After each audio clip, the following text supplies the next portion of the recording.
Hi, this is Micornus Phokane, the leader and the founder of Church Governance Solutions. Today, I want to deal with just mapping up a place where you want to open a new church. So, how to go around mapping the place where you want to start a new church. And I want to start by saying that when you're starting a new church, it is very important, therefore, that you do what we call scouting. And scouting is what we call mapping up the place before you start the new church. It's a very important exercise that many are actually ignoring this exercise, but therefore they find their churches not successful thereafter because they just didn't do the right and the proper mapping before. And this is a very, very important exercise. And we always advise the new pastors that you are aiming to open up a church. There is what we call mapping. That's what we call scouting. And very, very important to do that way before you start off your new church. And I want to give you tips today of how to do that mapping. And that may be very helpful for you as well. Now, the first thing that you need to do is to identify the exact spot where you want to make the church, where you want to put up the church. Identify the exact spot. Don't go and say, but around this place. Don't just go and say, but around Johannesburg, around Mpumalanga, or in Free State and whatever. Don't just go by generalizing. So identify the city where you want to be, and also identify the exact township where you want to be or village where you want to be, but also go to an extent of identifying the exact land where you want to be, exact place where you want to be. Is it at the corner of a street? Is it next to the tavern? It is next to a school, and all those dynamics are very important when you start then identifying the correct spot. So identify the spot where you want to start the church first, and be sure that this is the spot where you want to be. And when you do so, it gives you guidance and leading of direction of how then to do the rest of the things. The second thing that you need to do is to check accessibility of the place, because if you are having the spot whereby there's no access to it, there's not access by even walking, and sometimes there's no access of cars or transport to get into the place. Now, sometimes when we speak about accessibility as well, it's not only just ability to reach there, but is the place visible enough? Is the place able to be seen, because also identifiable, because there are some of the places that may be accessible by transport, may be accessible by walking through, but it's not a place that you can easily see. If you cannot see the place easily, then it is not accessible. If you cannot identify the place clearly where it is, and many people cannot see where the place is, it is hidden. It is occluded. It is actually in a place where it's tricky to get there. And this is very important that we bring it about and say, therefore, the place is not easily accessible because it's difficult to find the place. It's difficult to get to it. It's difficult to really even know where the place is. And that's very difficult, therefore, to say this place is accessible. So accessibility then becomes very important. So please check that as well. The other thing that we advise you to do is to check how many other churches in that vicinity, because that becomes very important. And I know many would say, for what? But it's very important to know the type of churches that are in the place. And of course, what type of the churches and how many are they? And also, if there are churches that are running the same way like you are running, the question would be, why do you think that there will be enough people that will still come to a church while there's a church already that is operating the same way like yours? So this is the type of way to look at, because when you are looking at how many churches are around there that are existing already, you must map them up to an extent of knowing what type of churches. Is it mainline churches? Is it congregational churches? What type of churches are you speaking about? Are they Pentecostal churches? Are they churches that are Zionist in nature? Or what type of churches? Because that's very important also to know the type of churches that are there. Because if you don't know, then you may not know if you are going to have enough people coming to a church, or also whether you are needed in that particular spot, because it might be that the spot is concentrated already. And this is very important that you look at. And it might be something that we ignore, and many of us don't even think that it is important. But we want to emphasize as Church Governance Solutions that this is very key, that you check and map out on what type of churches are there and how many are there in the vicinity. Now, the other thing that we need to do is to observe common social behaviors of the community. And this is one key thing that many don't even look at it. There are those communities that are actually naturally drunkards in nature. They are actually alcohol addicts in that particular community. If that is the case, so you basically would know, and you need to know. And there are places that are poverty stricken as well.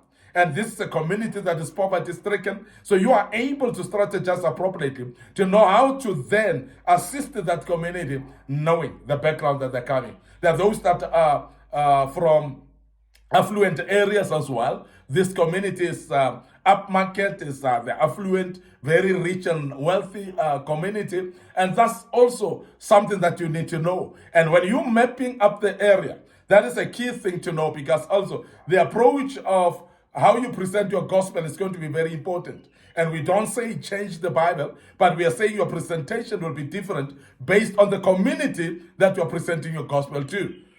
Your approach and systems as well might need to tweak a bit, might need to be different, might need to be in a different way based on the community that you're dealing with, because the community that you're dealing with is very important. So check the social behavior of that community and the type of behavior or the type of community that it is. And that's very important as well, because then you would know if these are the people that like nightlife, for instance, and they are actually not seen during the day. If you were to run a church, maybe you might need to do evening churches. And that's maybe the way you could actually look at it and say, but they like nightlife during the day, they're just not seen anyway. So those are type of things that you look at when you look at the common social behaviors in the community. It is very important also to verify preferred language in that community, because sometimes we're coming with foreign language that is not understood by the community. Therefore, you're going to have a communication problem. You're not going to be able to reach out to them. You're not going to be able to minister to them in a proper way, or the platform that you take to minister to them may not be the right platform. So this is very important that you identify what is the preferable language in that community. And that's very key, because when you reach out to people in their own language, they feel comfortable with you and welcome. And sometimes we come with a foreign language and people don't receive the church, and they don't receive you as a pastor there because you're using foreign language there, and they don't even understand what you're talking about. And this is very important that you look and identify on the language that is common in that particular community, so that you may be able to communicate well with the people and be able to reach them as well at the right level with their right language. And that's very key that we emphasize that as well.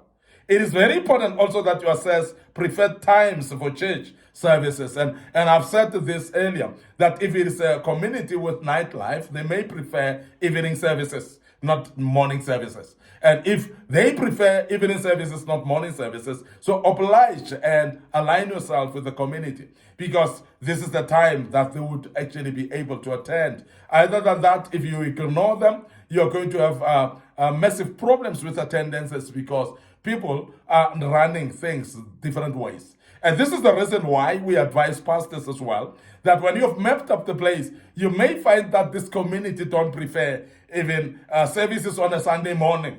And you are coming from a religious background of saying services should be on a Sunday morning. And you find that this community prefers Friday evenings for services.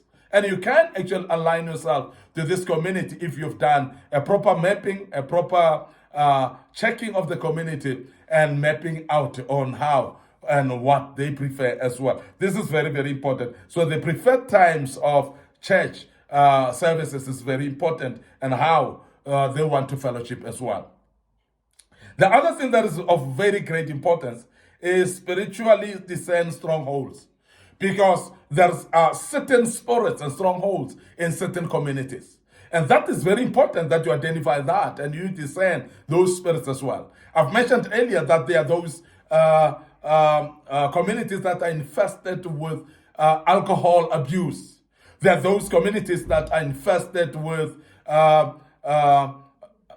with drugs, for instance. And looking at that is very important, that then you know how to approach this particular community because of the particular addiction that they have, the particular spiritual strongholds that they are facing, the demons that are in the place. Because when you don't know, you're going to find it difficult to approach it. There are those communities that are full of sangomas and traditional healers, and people don't believe in church there because they are culturally relying on traditions and cultures that are directing them maybe to even ancestral worship. So you need to understand that, and therefore your approach will be totally different if you know the place that you are dealing with or the people that you're dealing with in that particular place. So I want to emphasize that you need to discern some strongholds and spiritual wars that are taking place in this particular community. And I want to emphasize that because it's very, very important. Now, you need to check also availability or viability of soul-winning crusades, because also there are times when we get into places and we want to implement certain systems of winning souls that may not be working. You may try to put up a crusade in an urban, highly urbanized place, and that may not be the mode of winning souls in that particular place. You may try to put up a tent and try to win souls in an affluent suburb. That may be inappropriate. And that's something that you need to check in advance to know the type of community that you're dealing with, and therefore know the systems of how are you going to win souls in that particular place. So don't use your traditional methods of the ways that you do, the ways that you've learned before, the ways that you've been using before. So when you've mapped up the place, you would know what type of systems you should use to win souls in that particular community as well. I want to end up here today, your host, Micornus Phokane.